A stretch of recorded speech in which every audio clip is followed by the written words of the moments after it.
this. Maria, really quickly, I know you had a couple of things about the auction for the dinner that you may want to quickly mention. And so that way, if people haven't bought their tickets, they can go online and get them right away and be a part. What are some of the auction items that we're working on? So some of the live auction items that we are putting together is we have a week trip that's been donated by Dr. Bob and Brenda Morgan. They have a lake house on Cedar Creek, and they've graciously donated that to us for a week for 20 people.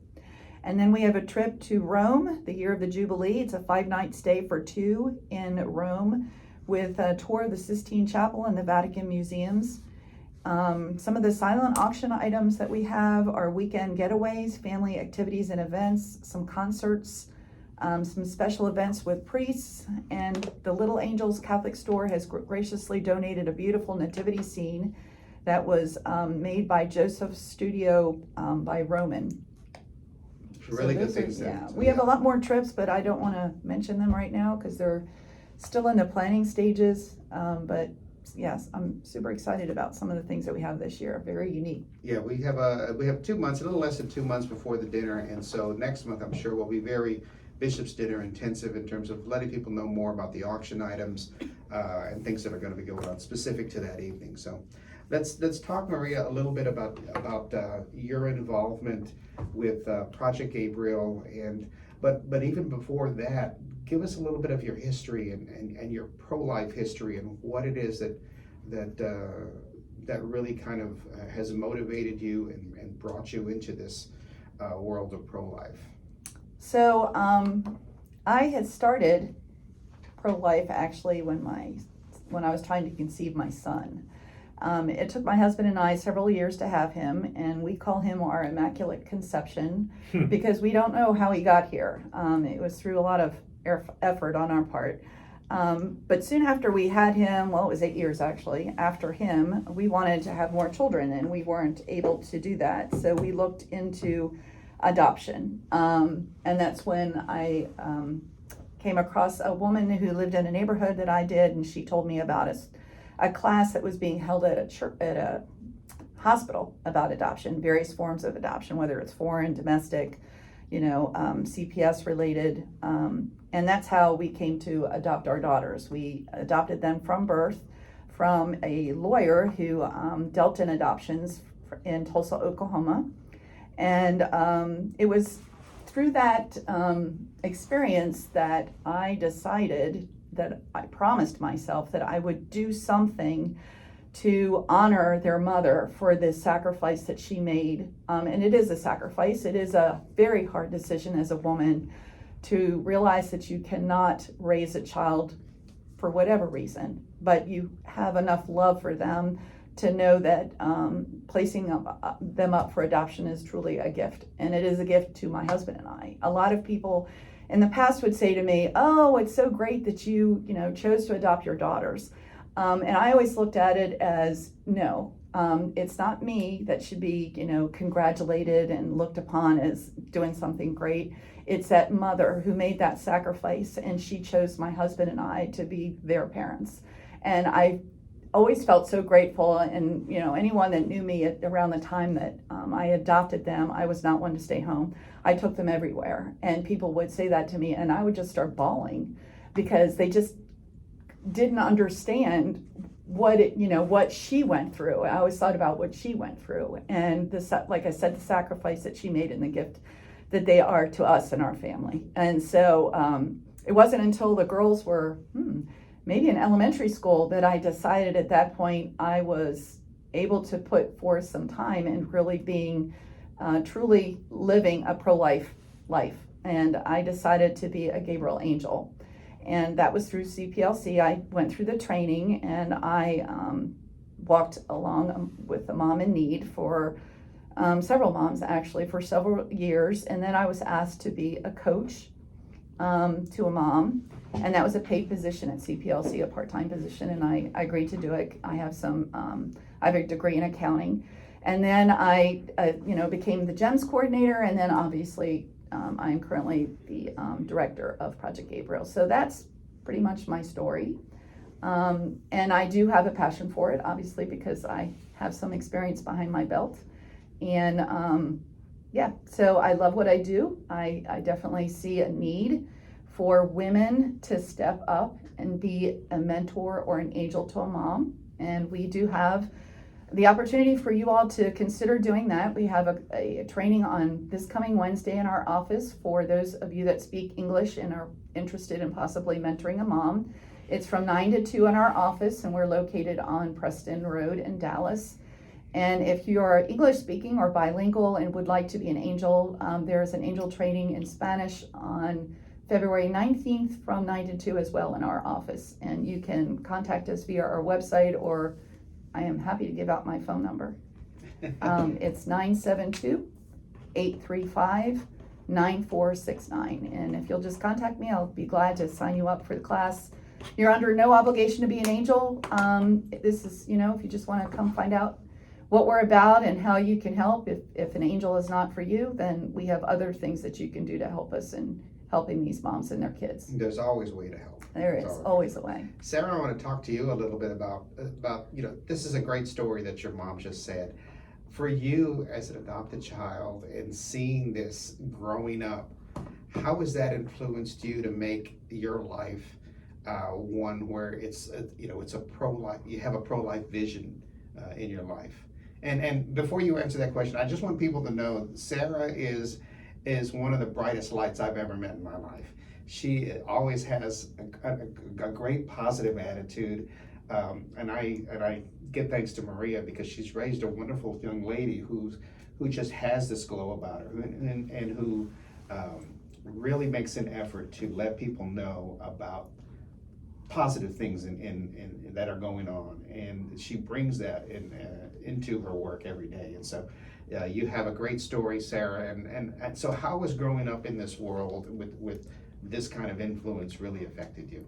Well, thank you, Frank. I think there is a lot of misunderstanding that comes with adoption, and I think my mom really highlighted our story well. My mom and dad actually got to be involved with my birth mom when she was given basically like scrapbooks of different families to help select what family. So the mother was involved with where her child was going to be placed. There's a lot of misunderstanding that children that are put up for adoption will be in the foster care system. My twin sister and I actually, praise God, were adopted together at birth. And so it was great having that biological sibling with me growing up as well. And we were, thanks to adoption, placed with obviously in a very stable home. I had two parents that were together, a great brother as well that we grew up with, and I know that I was blessed with opportunities like different vacations,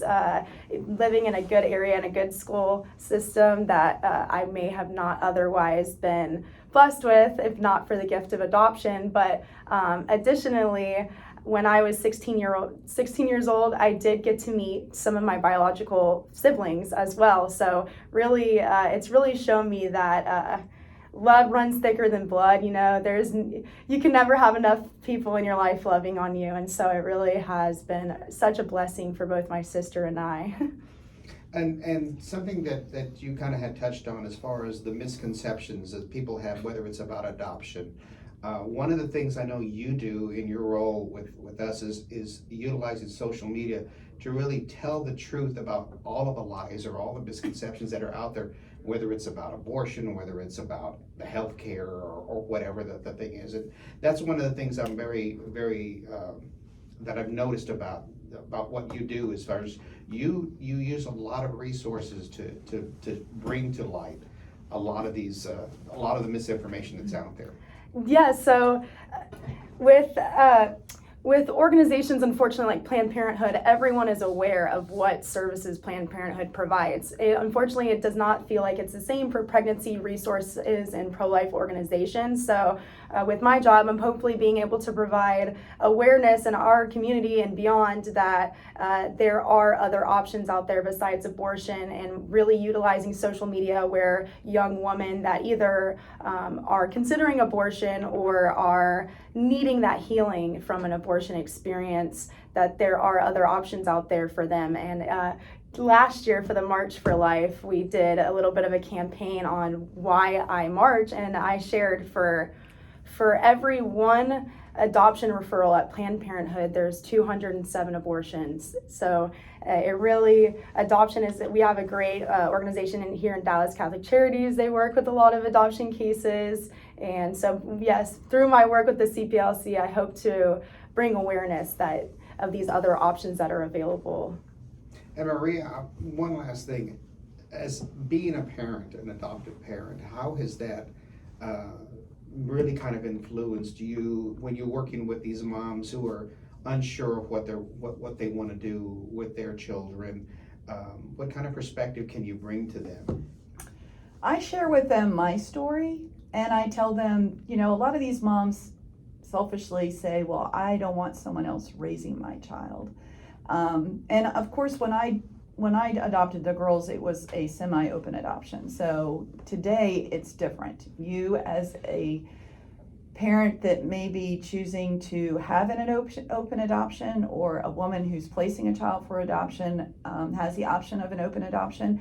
And what that means is you are communicating and have a relationship with that child. Obviously, you may not be their mother, but you have a relationship with the family that's adopting them, and you will not be going through life questioning, where are they, what are they doing, how are they doing, because you will be communicating with them to some degree, whether it be holidays or special occasions, or it just depends on the relationship that the adoptive family has with the adoptive or the mom. So, but yeah, that is, not the case today like it was years ago, where nobody knew anything.